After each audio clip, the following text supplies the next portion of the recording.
है। तो हमारे चित्त की स्थिति हम जैसी बनाए रखेंगे, ये दुनिया भी ठीक वैसी बन जाती है। न मालूम कौन सा चमत्कार है कि जो आदमी भला होना शुरू होता है, ये सारी दुनिया उसे एक भली दुनिया में परिवर्तित हो जाती है। और जो आदमी प्रेम से भरता है, सारी दुनिया का प्रेम उसकी तरफ प्रवाहित होने लगता है। और ये नियम इतना शाश्वत है कि जो आदमी घृणा से भरेगा, प्रतिकार में घृणा उसे उपलब्ध होने लगेगी।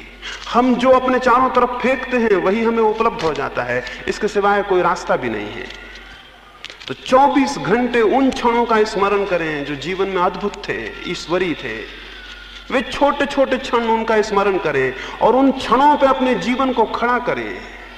और उन बड़ी बड़ी घटनाओं को भी भूल जाएं जो दुख की हैं, पीड़ा की हैं, घृणा की हैं, हिंसा की हैं। उनका कोई मूल्य नहीं है। उन्हें विसर्जित कर दें, उन्हें झड़ा दें।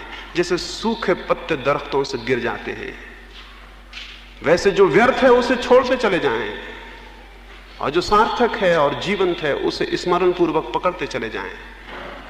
24 घंटे इसका सातत्य रहे, एक धारा मन में बहती रहे, शुभ की, सौंदर्य की, प्रेम की, आनंद की। तो आप क्रमशः पाएंगे कि जिसका आप स्मरण कर रहे हैं वे घटनाएं बढ़नी शुरू हो गई, और जिसको आप निरंतर साध रहे हैं उसके चारों तरफ दर्शन होने शुरू हो जाएंगे। और तब यही दुनिया बहुत दूसरे ढंग की दिखाई पड़ती है, और तब यही लोग बहुत दूसरे लोग हो जाते हैं। और यही आंखें और यही फूल और यही पत्थर एक नए अर्थ को ले लेते हैं जो हमने कभी पहले जाना नहीं था, क्योंकि हम कुछ और बातों में उलझे हुए थे। तो मैंने जो कहा, ध्यान में जो अनुभव हो, थोड़ा सा भी प्रकाश, थोड़ी सी भी किरणें, थोड़ी सी भी शांति, उसे स्मरण रखें। जैसे एक छोटे से बच्चे को उसकी मां संभालती है, वैसे जो भी छोटी छोटी अनुभूतियां हों उन्हें संभालें। उन्हें अगर नहीं संभालेंगे वे मर जाएंगी। और जो जितनी मूल्यवान चीज होती है उसे उतना संभालना होता है। जानवरों के भी बच्चे होते हैं, उनको संभालना नहीं होता। और जितने कम विकसित जानवर हैं उनके बच्चों को उतने नहीं संभालना होता, वो अपने आप समझ जाते हैं। जैसे जैसे विकास की सीढ़ी आगे बढ़ती है वैसे वैसे आप पाते हैं अगर मनुष्य के बच्चे को न संभाला जाए वो जी नहीं सकता।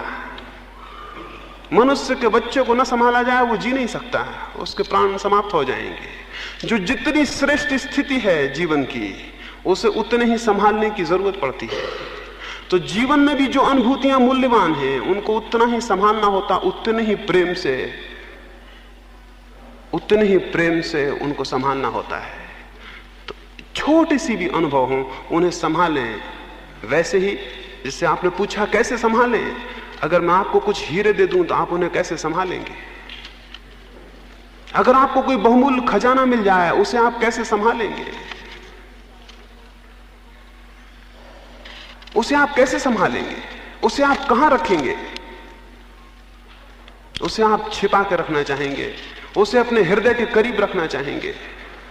एक भिखमंगा मरता था एक अस्पताल में, और जब पादरी उसके पास गया और डॉक्टर ने कह दिया कि वो मरने को है, और पादरी उसके पास गया अंतिम भगवान की प्रार्थना करवाने के लिए, तो उससे कहा तुम हाथ जोड़ो। उसने एक ही हाथ उठाया, एक हाथ पे मुट्ठी बंद थी। पादरी ने कहा दोनों हाथ जोड़ो। उसने कहा क्षमा करें, दूसरा मैं नहीं खोल सकता हूं। वो आदमी मरने को है और दूसरा हाथ नहीं खोल रहा है। वो मर गया। 2 क्षण बाद हाथ खोला गया, कुछ गंदे सिक्के हुए इकट्ठे किए हुए था जिस पर उसने मुट्ठी बांधी हुई थी।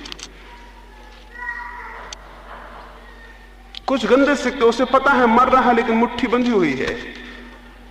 साधारण सिक्कों को हम संभालना जानते हैं, सब जानते हैं, और जो श्रेष्ठतम सिक्के हैं उन्हें संभालने का हमें कुछ पता नहीं। और हम उसी भिखमंगे की तरह हैं जो एक दिन मुट्ठी बंद किए हुए पाए जाएंगे, और जब उनकी मुट्ठी खोली जाएगी तो कुछ गंदे सिक्कों के सिवाय वहां कुछ भी नहीं मिलेगा।